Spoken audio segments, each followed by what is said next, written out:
પ્રધાનમંત્રી નરેન્દ્ર મોદીએ ગુરુવારે અમેરિકાના રાષ્ટ્રપતિ ડોનાલ્ડ ટ્રમ્પ સાથે મુલાકાત કરી. મુલાકાત દરમિયાન સંયુક્ત પત્રકાર પરિષદમાં પ્રધાનમંત્રી નરેન્દ્ર મોદીએ અમેરિકામાં ગેરકાયદે વસતા ભારતીયોના મુદ્દાનો પણ ઉલ્લેખ કર્યો. ભોળા અને નાના પરિવારના લોકોને લલચાવીને ગેરકાયદે અમેરિકામાં ઘુસાડનારા પર આક્રમકતાથી પગલાં લેવાની તૈયારી પણ તેમણે દર્શાવી. सवाल सिर्फ भारत का नहीं है, वैश्विक रूप से हम इस बात के हैं कि गैर कानूनी तरीके से जो लोग दूसरे देशों में होते हैं उनको वहां रहने का कोई कानूनी अधिकार तो है नहीं. जहां तक भारत और अमेरिका का सवाल है, हमने हमेशा कहा है कि जो वेरीफाइड होगा, कि जो सच्चे अर्थ में भारत का ही नागरिक होगा, वो अगर अमेरिका में गैर कानूनी तरीके से रहता है तो उसको वापस लेने के लिए भारत तैयार है. लेकिन बात हमारे लिए वहां से रुकती नहीं है. ये सामान्य परिवारों के बच्चे होते हैं, उनको बड़े बड़े सपने दिखाए जाते हैं और उनको ज्यादातर ऐसे होते हैं उनको गुमराह करके लाया जाता है.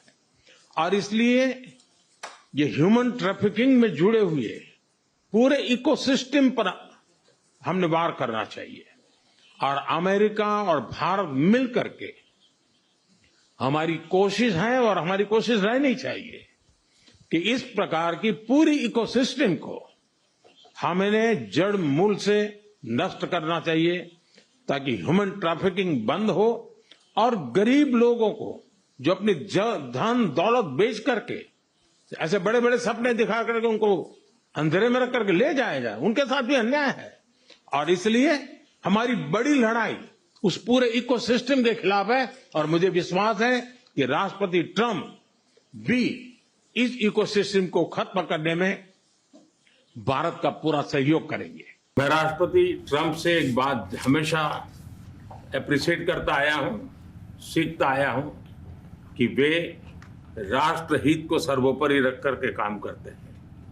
राष्ट्रपति ट्रंप की तरह मुझे भी भारत के हितों को सर्वोपरि रखते हुए कार्य करना ये मेरे लिए सौभाग्य की बात है. अमेरिका विश्व का सबसे पुराना लोकतंत्र, भारत विशाल लोकतंत्र, और इसलिए हम दोनों का मिलने का मतलब 1+1 2 नहीं, 1 और 1 11 होता है. और ये 11 की तख्ती वो ताकत विश्व के कल्याण के भी काम आएगी. मैं राष्ट्रपति ट्रंप का, मेरे एक अच्छे मित्र का हृदय से आभार व्यक्त करता हूं कि हम फिर से एक बार प्रगति की राह पर नई ऊंचाइयों को छूने के लिए चल पड़ेंगे.